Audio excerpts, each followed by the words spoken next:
Hey guys, Unclejona here, back with a beer review, and this one is reasonably special because, as some of you know, I do some home brewing, and this is actually a review of one of my beers. Been aging for a while. I think I made it tail end of last year, maybe early this year. Can't quite remember. It's in my notes, but God knows they're in the shed, and I cannot be asked to go there. I have come home from work, which is where I'm wearing this very fancy shirt. But the other reason for doing this review is um, I have actually given my boss, you might have heard me talk about him before, because we did a little bit of a beer exchange not very long ago, Dean, and it is his birthday coming up. And he's going abroad, so he might not see this straight away. But yeah, Dean, if you're ever watching this, hey, happy birthday, dude. And yeah, I'm giving him a bottle of this beer. And I've had some of this before, as you can see. This is a 2 litre brown bottle, and it's homebrew because it, don't know if you can see, but it says so on the cap. Cooper's caps, always really good.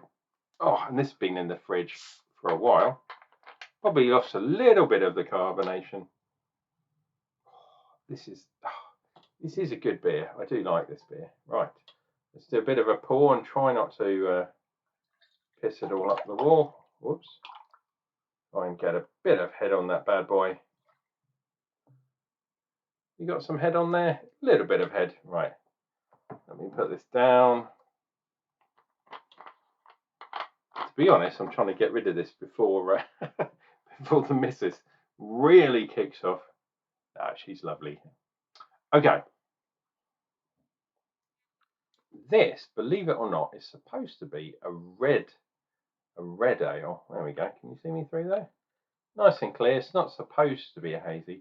That is supposed to be really red, and it's kind of getting there, but I had to change a few things. I did actually follow a recipe for this beer. Um, Half a finger's head, maybe. And this beer, one of the reasons why I did this beer is because it contains my favourite hops of all time so far. That might change. Centennial. And this was dry hopped. It had Centennial in the boil, but it also had Centennial dry hopped at 3 different stages. It was basically a 2 week, I think it was a 2 week dry hop, and I shouldn't have left it 2 weeks. It should have been, I think it was 7 days it was supposed to be. But anyway, it took me 2 weeks, and I did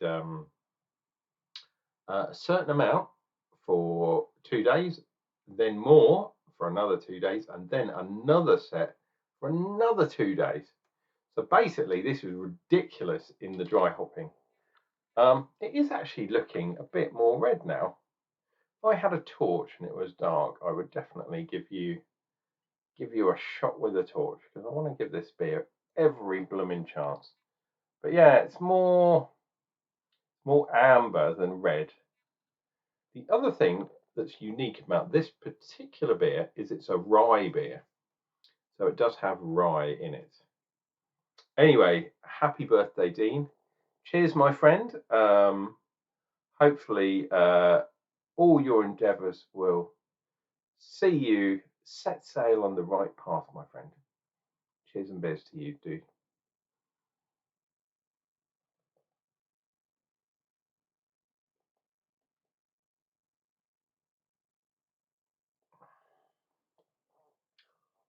Oh.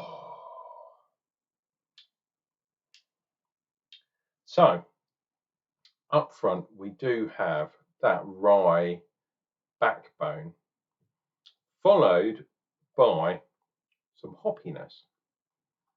There is a touch, and I'm not sure. I mean, this is homebrew, after all. I'm not sure if it's because I put it in a plastic bottle, or perhaps if I am perfectly honest, I brewed this in a PET So it is food grade, but I brewed it in a plastic tub. But there is a tiny touch of kind of plasticness in there, which is a shame because this is a fantastic beer. Probably should have done the nose, but this has been in the fridge for a long time and it's degassed a little bit, but you are getting that. I just love Centennial hops. I really love Centennial hops. It's weird. This beer is weird because it's quite hoppy, not in the traditional sense. It's not bitter, but it's definitely rye, which is that kind of bready, gnarly, gnarly. You know, like vegan bread. You know, the gnarly bread, wholemeal. But it's not even. It's rye, man. It's rye. You know when you've had some rye. um, it's definitely a balance of that against the hops, and the hops are fantastic, man. I think this would go. I think I can improve this by putting some oats in because the mouthfeel, I think, might add something different. It might be a bit more hazy, and if I can get the more red type malts, tiny bit of haze, but just to get that unctuous mouthfeel, along with the rye, along with Centennial. Oh, just oh my god, absolutely fantastic.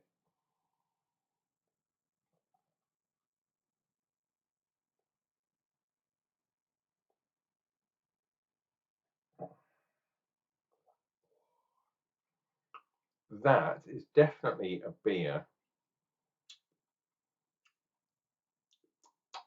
that I would make again. 100% I would make this beer again. Absolutely.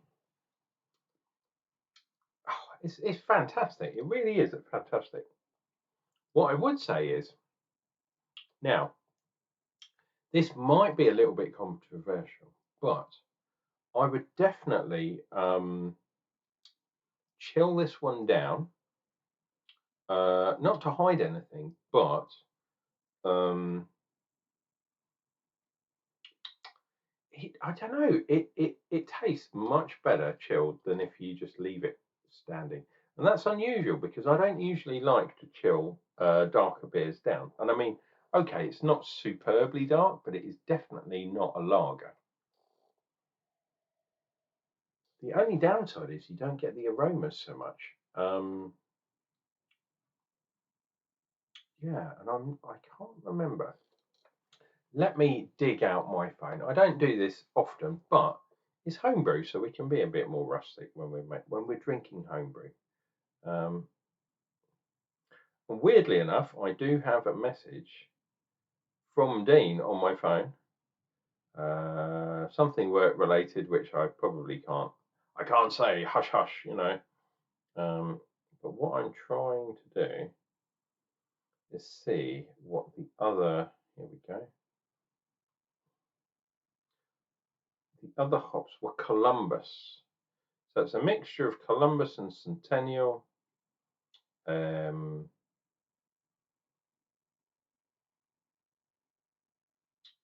malt, bit of Munich, oat husks, and a bit of caramel in there as well. Unfortunately, I'm a pain of death. I cannot give you the recipe for this. The person that gave me the recipe for this beer basically told me if I reveal what the recipe is, I will be killed. Um, Basically, because this is based on a commercial beer that I cannot name. Aha.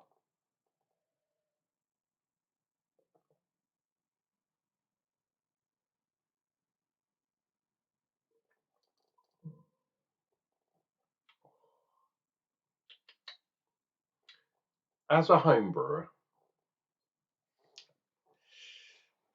you're never done. You're never finished. I have many times said that I will start writing a book. I have even started writing a novel. And it's like, it's ridiculous because you never, I'm nowhere near finished, put it that way. But you have to tinker, you cannot let it go. And all the best authors that I have listened to and watched reviews from and seen interviews for and etc., they always say it will drive you completely bonkers, but you have to let it go. You have to, at some point, stop tinkering. This is a beer that I think I would love to tinker with. Tinker, tinker, tailor, soldier, spy. No, tinker, tinker, tinker, and get it the way I like it. That is the beauty of home brewing. You can brew lots of different styles. Oh, still quite well carbonated. You can brew style after style after style, but you know what you like. That's what I'm trying to say. You know what kind of beer you like. And if you get to the point and you're like, meh, I think it was better the first time I did it, why not go back to that? Let me have some more. This is going to be a long video. I apologise. Unclejona, sunny day, been at work, come home. Believe it or not, I do work hard. You could probably ask Dean and he might disagree. He knows what I'm like. Oh my God. We have a good old laugh. We really have. Well, I do anyway. I laugh my arse off at work. Brilliant. There we go. A little bit more cloudy this time. Still haven't got too much head. Still half a finger head.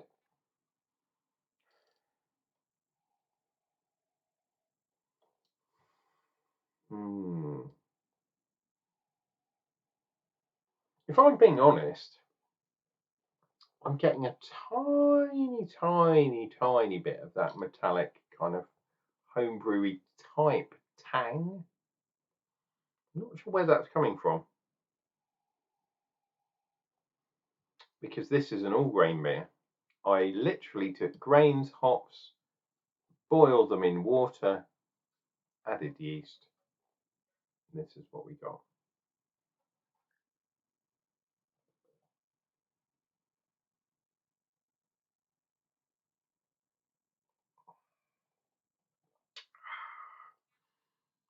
Oh, look at that. If you're watching this, you probably know who Craig Tube is, or Craig Faraway. And he always makes that noise when he drinks a beer, especially if it's a good one. But when you've made something yourself and it tastes this good, I mean, Jesus Christ, life is good. It might not be perfect. I think I could probably improve a little bit, or improve is the wrong word, because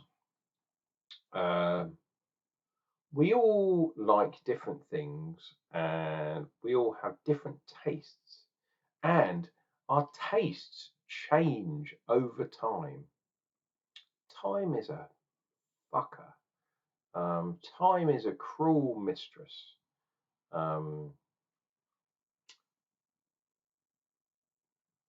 But this beer is in my hand,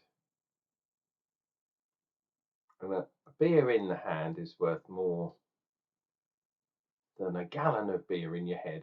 Do you know what I mean? Come on to you guys. Cheers. Cheers and beers. Drink to Dean. Happy birthday, my friend. I've said that already.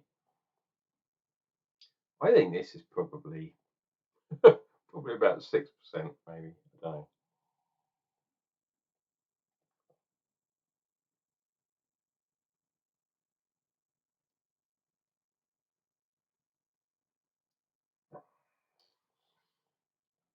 Oh,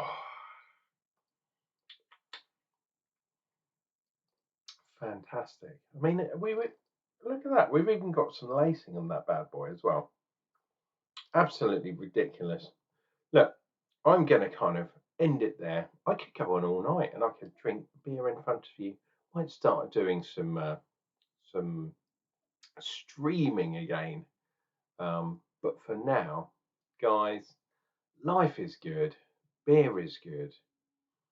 Make sure you click like and subscribe down below. I'm sure I'm going to be doing some more homebrewing videos again. Okay, at the moment I'm sticking to beer reviews because, as you probably know, I love beer. It is my absolute passion. Um, I have had some issues over the last year or so. Um, God only knows, Jesus. Um, but beer is one of the things that always makes me feel better. So, I've said it before, I'll say it again. Cheers and beers, guys. See you real soon. For more beer reviews and more drinking beers. And Dean, have a good, happy birthday. I hope you like this one, dude. If you don't like it, I'll be mortified. But please tell me. And hey, like I say, beer in the hand is worth two in the bush.